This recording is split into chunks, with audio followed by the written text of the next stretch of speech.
अस्सलाम वालेकुम। आज का हमारा टॉपिक इलेक्ट्रोमैग्नेटिक इंडक्शन का है। अब हमने ये देखना है कि इलेक्ट्रोमैग्नेटिक इंडक्शन का असल में मीनिंग क्या है।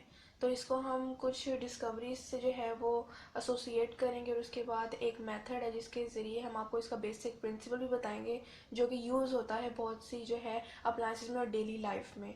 तो हम शुरू करते हैं इलेक्ट्रोमैग्नेटिक इंडक्शन क्या होती है। उससे पहले हम हिस्ट्री का थोड़ा सा रेफरेंस ले लेते हैं कि एक साइंटिस्ट था जिसका नाम ऑर्स्टेड था।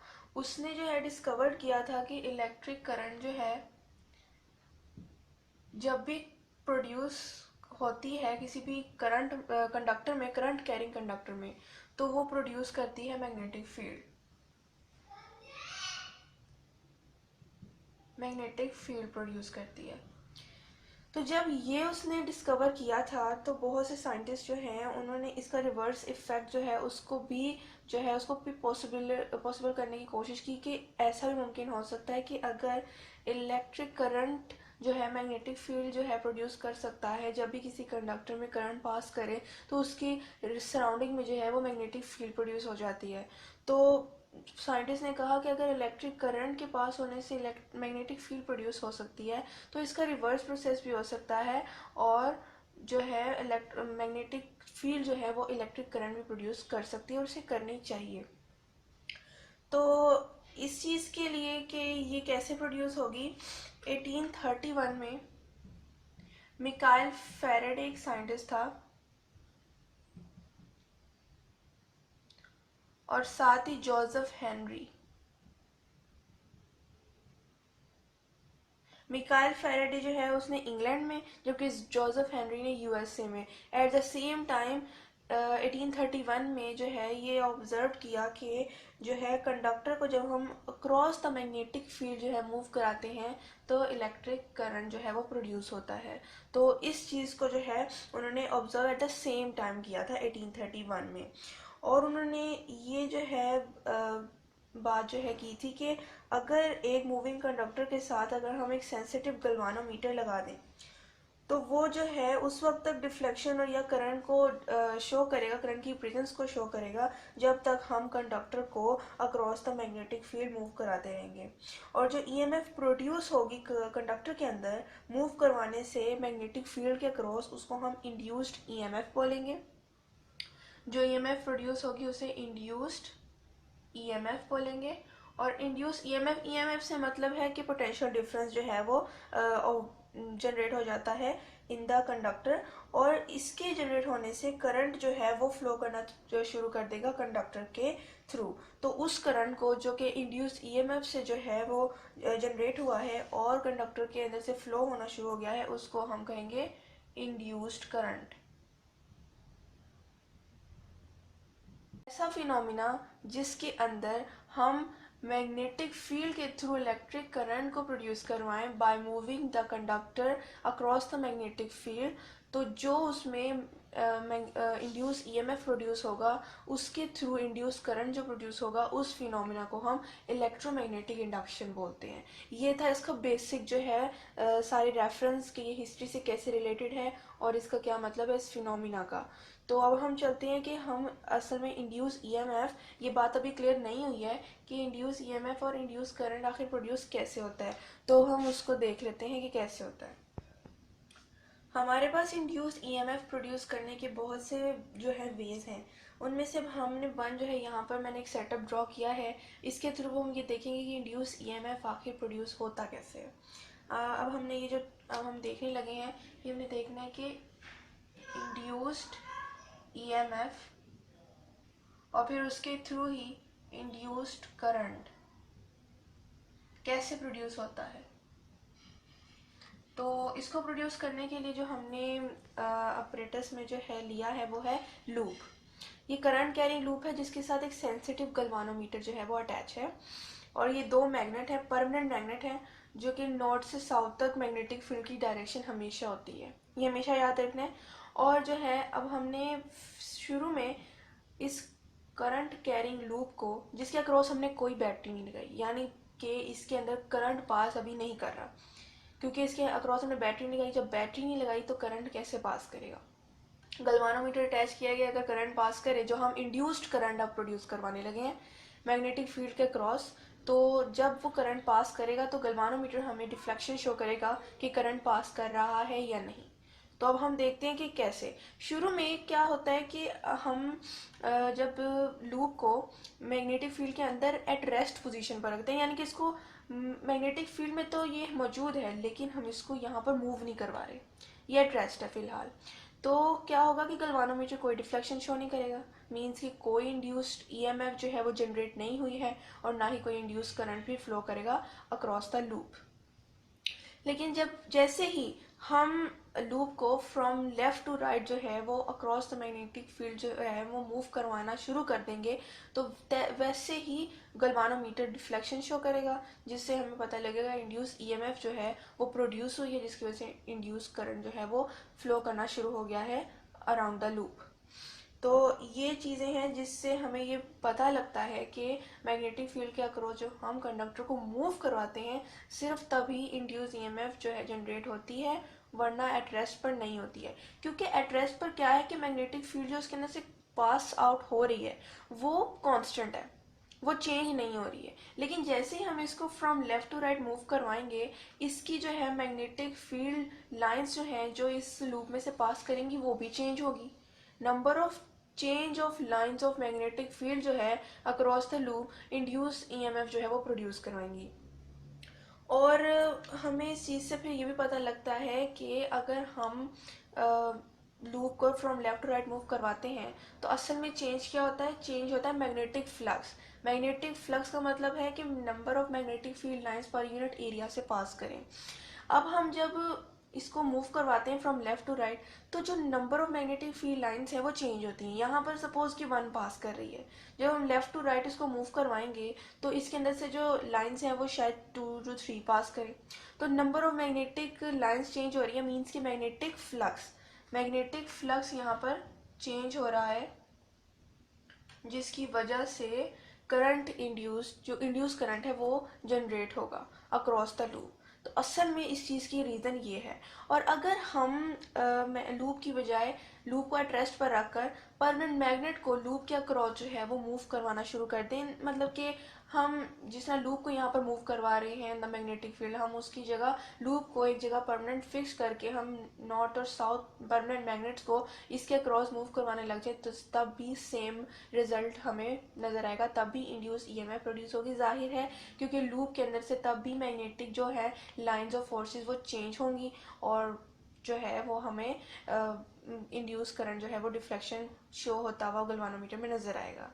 क्योंकि जैसे ही उसके बाद क्या होगा कि जब हम लेफ्ट टू राइट मूव करवाएंगे और उसको थोड़ी देर उस पोजीशन पर रखेंगे फ्रॉम लेफ्ट टू राइट वाली पोजीशन पे, मीन्स कि अगर हम यहाँ पर मैं इसको एक्सटेंड कर रही हूँ, डॉटेड लाइन शो कर रही हूँ कि अगर हम इसको इस जगह पर रखेंगे तो इस जगह पर भी थोड़ी देर रखने से जो है वो मैग्नेटिक फील्ड लाइंस यानी मैग्नेटिक फ्लक्स यहाँ पर भी कांस्टेंट हो जाएगा, तो गलवानोमीटर दोबारा जो है वो अपनी मिनिमम पोजीशन पे वापस आ जाएगा। यानी फिर हम इसको दोबारा फ्रॉम राइट टू लेफ्ट जो है वो मूव करवाएंगे अक्रॉस द मैग्नेटिक फील्ड, दोबारा मैग्नेटिक फ्लक्स चेंज होगा, दोबारा से सिर्फ एक लाइन पास करेगी, मैग्नेटिक फ्लक्स में आया चेंज यानी करंट में भी चेंज आएगा, तो गलवानोमीटर दोबारा डिफ्लेक्शन शो करेगा। मीन्स कि हमें कंटिन्यूसली जो है वो एक के बाद एक जो है वो हमने स्टेप बाय स्टेप मूव करवाना है लूप को अक्रॉस द मैग्नेटिक फील्ड। पहले हमने राइट टू लेफ्ट फिर लेफ्ट टू राइट इस तरह मूव करवाते रहना है ताकि हमारे पास कंटिन्यूसली इंड्यूस ईएमएफ जनरेट होती रहे, ताकि हमें इंड्यूस करंट मिलता रहे। अब कुछ फैक्टर्स हैं जिन पर जो है इंड्यूस ईएमएफ डिपेंड करता है कि जिन चीज़ों को हमें फॉलो करना है ताकि इंड्यूस ईएमएफ या इंड्यूस करंट जो है वो पास करे, तो वो कुछ फैक्टर्स हैं जिन पे ये डिपेंड करता है। अब वो देख लेते हैं। अब हम फैक्टर्स देखने लगे हैं। पहले तो हम फैक्टर्स जो देखेंगे जिन पर डिपेंड करता है induce EMF,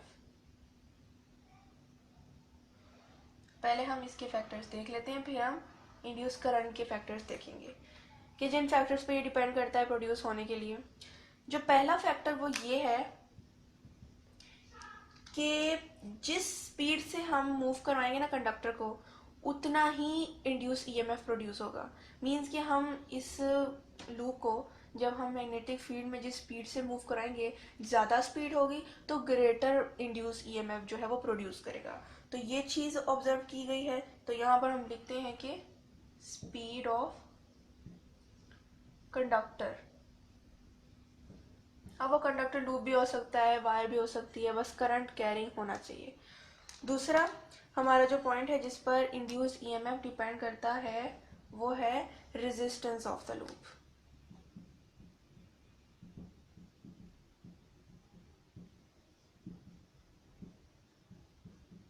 resistance of the loop means कि अगर हम इस पॉइंट को ज़रा हम थोड़ा डिटेल से कर लेते हैं डिस्कस, कि अगर हम इस लूप के रेजिस्टेंस को चेंज करें काफ़ी, मतलब कि इसके अंदर रेजिस्टेंस ऐड कर कर रजिस्टर आर अगर हम इसमें लगा दें किसी भी पोजीशन पर, तो इसकी रेजिस्टेंस ज़ाहिर चेंज हो जाएगी। रेजिस्टेंस चेंज होगी तो फिर करंट भी चेंज होगा। और हमने ये ऑब्जर्व किया कि जब करंट रेजिस्टेंस हमने जब बढ़ाई या चेंज की लूप की तो करंट चेंज करेगा। तो इन दोनों का जो प्रोडक्ट है मींस के इंड्यूस करंट और रेजिस्टेंस का जो प्रोडक्ट है वो कांस्टेंट रहेगा। इस चीज़ को भी हम देख लेते हैं कि कैसे। अब ये चीज़ थोड़ी सी कंसंट्रेशन वाली है कि इसमें अटेंटिव रहिएगा कि अगर हम रेजिस्टेंस को बढ़ाएंगे तो करंट डिक्रीज हो जाएगा, यानी कि रेजिस्टेंस को at the same time increase करने से करंट डिक्रीज होगा। और अगर हम रेजिस्टेंस को कम करें तो हमारे पास करंट इंक्रीज करेगा, यानी कि इन दोनों का जो चेंज है वो कांस्टेंट रहेगा। इस लिहाज से इन दोनों के प्रोडक्ट को हमने कांस्टेंट कहा गया है, वरना है एक दूसरे के इन्वर्सली प्रोपोर्शनल, लेकिन इनका जो प्रोडक्ट है वो एक दूसरे के कांस्टेंट है, क्योंकि ये at the same time decrease और इंक्रीज हो रहे हैं और उसके बाद इंक्रीज और डिक्रीज भी हो रहे हैं। तो इन दोनों को कांस्टेंट कहा गया है और ये दोनों इंड्यूस्ड ईएमएफ के इक्वल हैं। ओहम्स लॉ के मुताबिक ये दोनों सिर्फ और सिर्फ पोटेंशियल डिफरेंस के इक्वल होते हैं, लेकिन यहाँ पर चूंकि हम इंड्यूस्ड ईएमएफ पोटेंशियल डिफरेंस के जो है वो बरक्स प्रोड्यूस करवा रहे हैं, तो जिसकी वजह से ये दोनों फैक्टर जो है इंड्यूस्ड ईएमएफ के जो है इक्वल होंगे। तो यहाँ पर लिख देते हैं कि this product is equal to induced EMF। जाहिर है जब हम रेजिस्टेंस लूप की चेंज करेंगे करंट भी चेंज करेगा। रेजिस्टेंस कम करने से करंट जो है वो ज़्यादा होगा और रेजिस्टेंस जो है वो ज़्यादा करने से करंट कम हो जाएगा। तो ये चीज़ें चेंजेस करने की वजह से इंड्यूस ईएमएफ में भी चेंज आता है, तो इन दोनों का प्रोडक्ट फिर जो है वो इंड्यूस ईएमएफ के इक्वल होता है। अब हम वो फैक्टर्स देखते हैं जिन पे इंड्यूस करंट डिपेंड करता है। अब हम देखते हैं कि वो फैक्टर जिन पर इंड्यूस करंट डिपेंड करता है। सबसे पहला जो फैक्टर है वो है स्ट्रॉन्गर मैग्नेटिक फील्ड। ये बहुत एक आसान सा फैक्टर है कि अगर जो परमानेंट मैग्नेट या अक्रॉस जो मैग्नेटिक फील्ड है वो स्ट्रॉन्ग होगी, तो जब हम इस लूप को अक्रॉस दिस मैग्नेटिक फील्ड जो है मूव करवाएंगे तो स्ट्रॉन्गर जो है वो ईएमएफ जो है प्रोड्यूस होगी, जिसके नतीजे में जनरेट होने वाला इंड्यूस्ड करंट जो है वो भी ज़्यादा होगा। तो जिसकी वजह से यहाँ पर कहा गया कि स्ट्रॉन्गर मैग्नेटिक फील्ड पर जो है इंड्यूस करंट डिपेंड करता है। दूसरा फैक्टर कि हम यहाँ पर भी ये बात है कि हम जब लूप को मूव कराएं तो फास्टर कराएंगे तो इंड्यूस करंट भी ज़्यादा प्रोड्यूस होगा।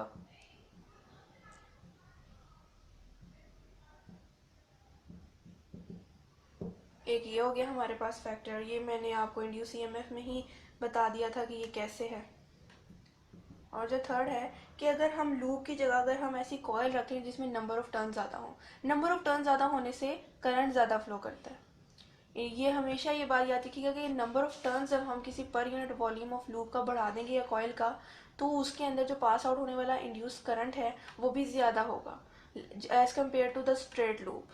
तो ये एक फैक्टर हमारा है कि रिप्लेस अगर हम कर देंगे लूप को by a coil of many turns, तो हमारे पास इंड्यूस करंट जो जनरेट होएगा ईएमएफ के थ्रू वो भी लार्जर होगा। तो ये था आज का हमारा लेक्चर जिस पर मैंने आपको बताया कि इंड्यूस ईएमएफ और इंड्यूस करंट कैसे जो है वो प्रोड्यूस होता है और किस तरह, जिस तरह करंट जो है करंट कैरिंग कंडक्टर के थ्रू जब हम करंट पास करवाते हैं तो उसके सराउंडिंग में थोड़ी सी जो है वो सराउंडिंग में, ज़्यादा दूर तक नहीं, मैग्नेटिक फील्ड प्रोड्यूस होती है। तो फिर इन्होंने साइंटिस्ट ने क्या किया, इसका रिवर्स प्रोसेस भी देखा कि अगर electric current magnetic field produce कर सकता है तो मैग्नेटिक फील्ड को भी इन द रिवर्स प्रोसेस जो है वो प्रोड्यूस करवाना चाहिए इलेक्ट्रिक करंट। और अगर हम जो है लूप को जब हम मूव करवाएंगे तो अगर हम लूप की डायरेक्शन को चेंज करेंगे तो करंट की डायरेक्शन भी चेंज होगी और गैल्वानोमीटर जो है हमें ऑपोजिट डायरेक्शन में डिफ्लेक्शन शो करेगा। तो ये कुछ पॉइंट्स थे। तो अब हमने देखा कि इंड्यूस ईएमएफ और इंड्यूस करंट किन फैक्टर्स पे डिपेंड करता है, और अगर हम लूप की जगह मैग्नेट को भी जो है उसके क्रॉस मूव करवाएं मैग्नेटिक फील्ड को, तो जो है हमारे पास तब भी रिजल्ट सेम आएगा। और असल जो रीज़न है मैग्नेटिक फील्ड के थ्रू करंट का प्रोड्यूस होने का, वो असल में लूप के across change of magnetic flux है, यानी कि number of lines of magnetic field जो पास करेंगी लूप से वो चेंज होंगी, तो हमारे पास गैल्वानोमीटर करंट जो है वो शो कराएगा, चेंज से हमें करंट शो होगा। कांस्टेंट अगर हम एक चीज़ को रखेंगे तो करंट शो नहीं होगा, क्योंकि उसके अंदर से मैग्नेटिक फील्ड जो है वो कांस्टेंट पास कर रही होंगी। और हमें इंड्यूस ईएमएफ यानी इंड्यूस करंट पास करवाने के लिए कंटिन्यूसली जो है स्टेप बाय स्टेप जो है हमें मूव करवाना पड़ेगा। गैल्वानोमीटर जिसके साथ लूप अटैच है उसको हमें अक्रॉस द मैग्नेटिक फील्ड जो है वो मूव करवाना पड़ेगा, ताकि गैल्वानोमीटर हमें करंट की डिटेक्शन देता रहे। तो ये था आज का हमारा टॉपिक, फिजिक्स से रिलेटेड था। और ये जो बेसिक प्रिंसिपल है ये वाला जो अभी मैंने डिस्कस किया है, जिस तरह हमें जिसके थ्रू हम मैग्नेटिक फील्ड के थ्रू करंट को प्रोड्यूस कराते हैं, ये बहुत सी डेली लाइफ में इस्तेमाल होता है। फॉर एग्जांपल हम डैम्स में यूज़ करते हैं, जब डैम में वाटर जाता है तो टरबाइंस में आके गिरता है जब वाटर, तो वो अपने जब टरबाइंस अपने एक्सिस के गिर्द रोटेट करते हैं तो वो उसके क्रॉस मैग्नेटिक फील्ड प्रोवाइड की होती है। तो जब वो अपने एक्सिस के जो है वो गिर्द रोटेट करते हैं तो वहाँ पर भी इलेक्ट्रिक करंट प्रोड्यूस होता है। तो ये कुछ डेली लाइफ की जो है वो चीज़ें हैं जिसका असल बेसिक प्रिंसिपल यही है। यहाँ पर तो हमने ब्रीफली इसको डिस्कस किया है क्योंकि हमारा लेवल ऐसा है। आगे मैं मज़ीद लेक्चर में आपको बताऊंगी इंड्यूस ईएमएफ भी कैसे प्रोड्यूस होती है, उसका असल में उसका रीज़न क्या है पीछे। तो फिलहाल के लिए जो है आज का हमारा टॉपिक यही था। मुझे उम्मीद है आपको हमारा लेक्चर समझ आया होगा। अगर कोई क्वेश्चन है इससे रिलेटेड तो आप कमेंट में पूछ सकते हैं। आप मेरे चैनल को लाइक करें, शेयर करें, सब्सक्राइब करें। अल्लाह हाफ़िज़, शुक्रिया।